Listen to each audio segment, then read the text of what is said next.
咁啊，今次嚟泰國最主要嘅目的咧，就係嚟打幹細胞。咁點解會嚟呢度打咧？就係因為呢度係同泰國嘅政府合作啦。咁咧，佢嘅 lab 啦、臍帶血啦，全部都係咧由泰國政府去認可 make sure 咧啲臍帶血係冇問題，每一日新鮮係送到嚟呢個診所嘅。咁再加埋咧佢嘅獨家注射嘅方法啦，令到咧呢個幹細胞嘅存活率係有99% 以上嘅。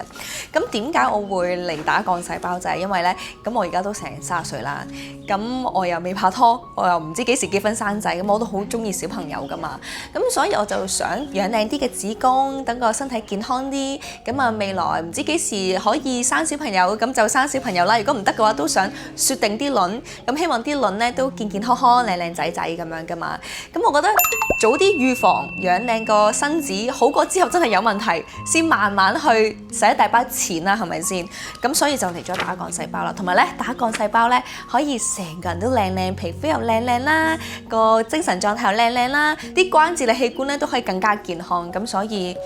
係咯。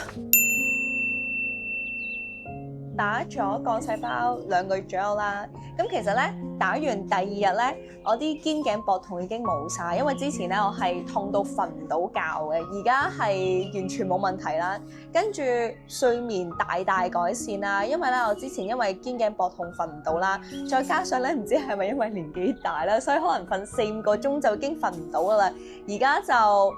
7個鐘8個鐘完全冇問題啦。跟住皮膚好咗好多啦，個個都話我靚咗啦，無論係塊面、成個身嗰啲皮膚狀態都緊緻咗好多啦。跟住仲有女仔好關注嘅腸道問題啦，以前我係可能3-4日先去到1次廁所，而家係1日至少1次，平均2次，非常之暢通腸道。跟住仲有之前嗰個 lower back 好緊啊，而家又係放鬆晒，已經冇晒嗰種好唔舒服。以前係跳繩咧都係跳唔到，因為好緊啊嗰個下 lower back 嗰個位，而家就鬆翻晒咯。